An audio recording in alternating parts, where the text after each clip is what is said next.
my predecessors. And we started to continue. We continued the momentum that they had begun.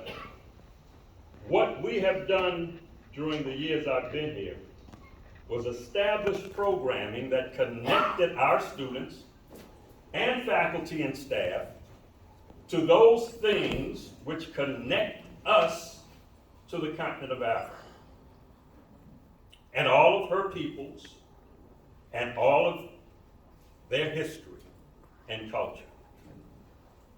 Shortly after Hurricane Katrina, I'm pointing at Linda Hill, who's the most modest person I know.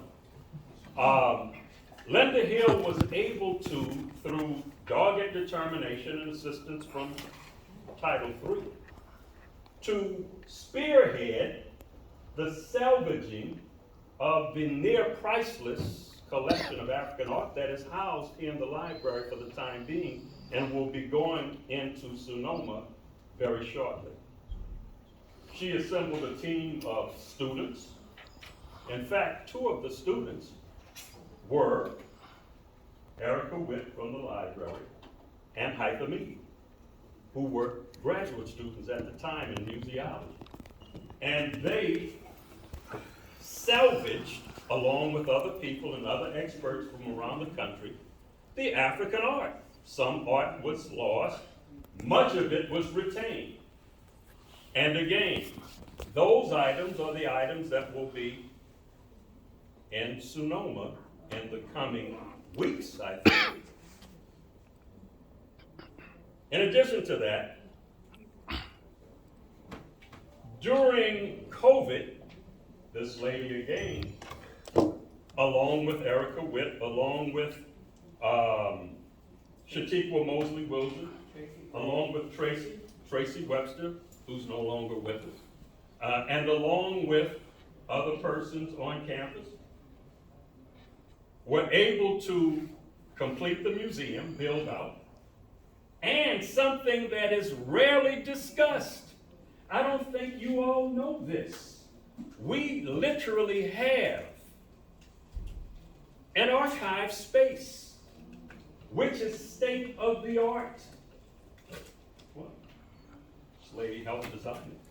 State of the art. It is known as a 21st century archival space. What we must do, the challenge before us, is to salvage the university's archive, which was damaged during Katrina and remains damaged today. But the physical space is up there on the same level as the library. And it is state of the art. Again, Cass was involved with that. Linda Hill was principally involved with that build-out. We had a meeting, Dr. Jackson, you would remember this. We had a meeting in 2020 with the federal Title III people. At that meeting, the young lady who was our consultant suggested strongly that we add to, enhance the amount of money that Title III gave us. Not necessarily enhancing Title III, but add to the money on our own. And we adhere to that. Since that time, we are recipients of an NEH grant, a state of Louisiana grant, out of the Lieutenant Governor's Office of Preservation. In addition to that, all right, look, in addition to that, we were able to also secure several other grants, including the very prestigious. At some point, you'll need a break from classes. You're right, Peter, we need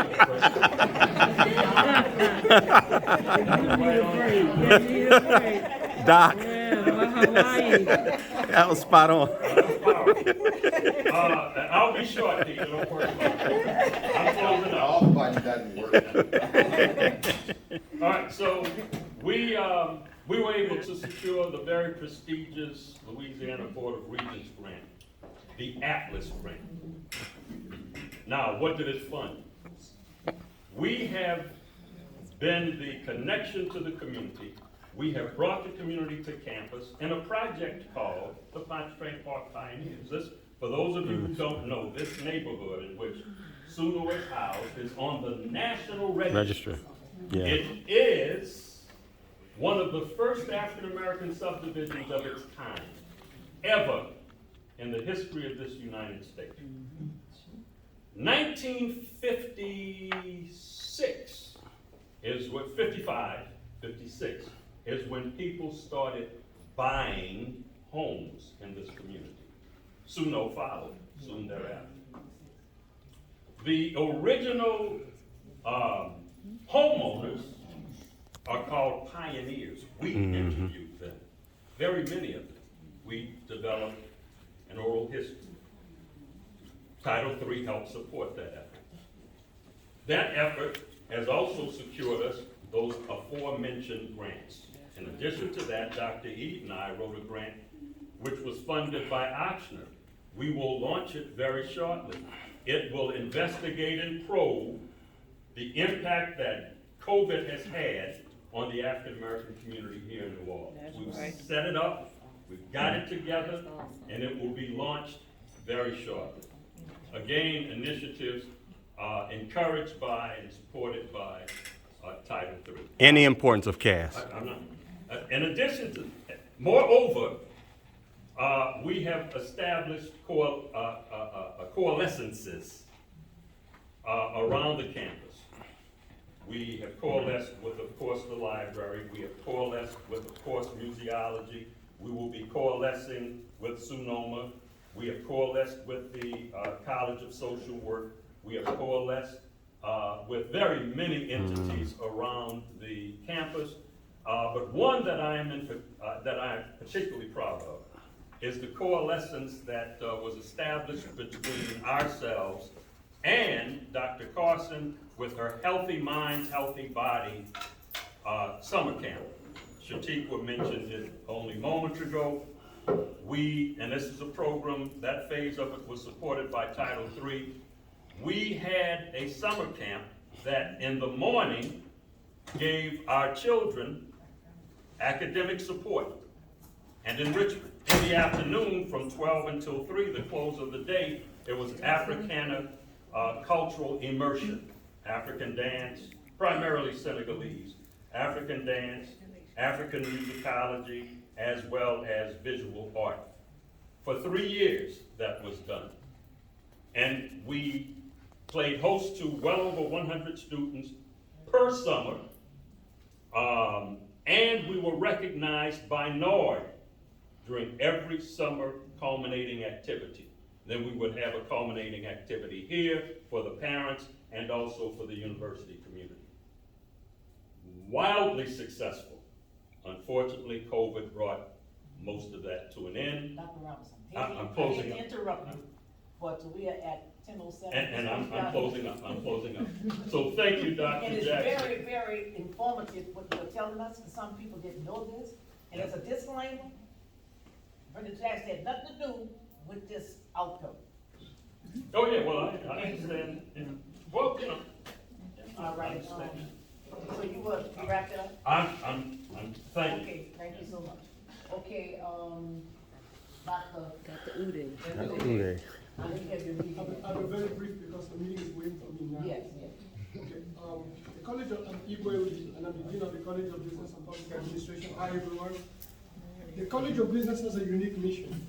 Everything that has been said here, nobody ever mentioned entrepreneurship, running a business. 70% of the GDP of the country is generated by small businesses. Why we have problems in our community today is because our community does not reflect that 70%. That's right. We have maybe 10% of our GDP generated by private entrepreneurs. So if we're ever going to change the dynamic in the African American community, we have to have more entrepreneurs. We have to be capitalists. There's no ifs, buts, or anything about it. No community can develop and be prosperous working for someone else. It doesn't happen. So we can talk about all the white collar jobs we have or not. If we don't have entrepreneurs, we're doomed. We have to generate our own income. You know. And so that's what the College of Business does. We are here to create jobs, to create wealth. That's to right. be the ones employing other people We don't want to work for anyone. We want to be the income and wealth generators. That's what we do. We are the taxpayers. We are the ones who support everyone else. No apologies of any kind. Wow. Yes, business is expensive, but business is blood. Business is life. So the Title III has been very, very helpful to the College of Business and Public Administration.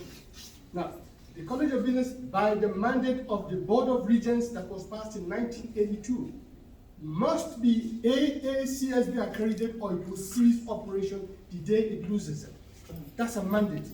So if any state-supported 4-year college in the state of Louisiana that offers a bachelor's degree or above is not AACSB accredited, it cannot operate. It's illegal, just like Dr. Smith has to have the nurse's license, we have to have that. Wow. So SUNY doesn't have an option, whether it costs too much or not is irrelevant, because if we're going to have a college of business, it must be AACSB accredited. That's by rule. So along that line, the College of Business was initially accredited by AACSB in 2012, went through reaffirmation in 2017. Now we're going for reaffirmation this year, in 2 months. The AACSB accreditation is very, very expensive. Thank you, Dr. Jackson, you know how much we ask of you. We Yes. give up a lot of the budget of the university, but again, if we're going to have it, it has to be done. Some of the costs that the Title III helps us to do is, we have a CIS program, which is probably one of the hottest programs in the country. Our problem in the CIS is we don't produce enough people.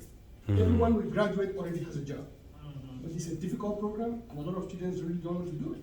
But we're trying to do our best. So we get the money to get equipment, software, and services to support the system.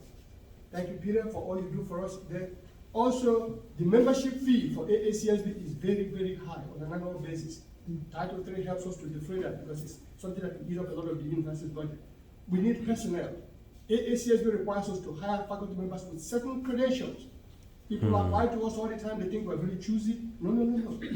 Whoever we hire has to meet AACSB standard. Because if we hire the wrong person, we have to hire like 5 more people just to make up that person, because everything is based on matrices. So it's not like we're being discriminatory, but that's the rule. Remember, AACSB is mandated by the state, not us. So if we don't have it, we cannot operate. So that reduction that through Title III has been helping us with hiring people. Also, faculty members must publish in peer-reviewed journals in their field every so many years. These are must statements. Now, there are very few disciplines in the university that have that mandate. Through Title III, we're able to send our faculty members to conferences, to send them to workshops and the education, to be able to publish all these journals that are required in order for us to maintain that.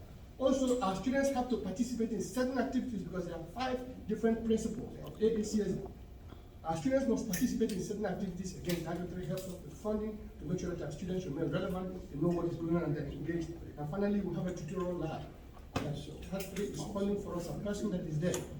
The numbers courses are the killers for our program. Courses like accounting, finance, economics, and statistics.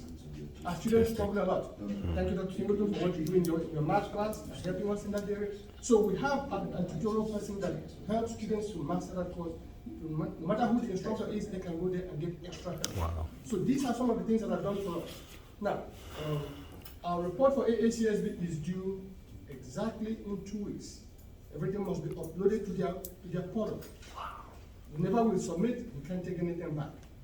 And so in 2 months, on the 23rd and 24th and 25th of October, the team will be here on campus to review with us. So I want to ask again, we need your support, we need your encouragement. Again, what we're trying to, let me just not forget this. The College of Business has the Small Business Development and Management Institute. That is like a lab, just like the chemists and the biologists have their labs. Right. That's where we experiment with businesses. We have 14 businesses that are based there. Those businesses are very important because our students do internships there. They shadow those people, they learn how to be entrepreneurs. We bring them to the classroom to come and share with them the struggles they have, the problems they have. Again, the key is to change that dynamic from less than 20% of entrepreneurs in our community to, if we can just make it 40%, it will change a lot.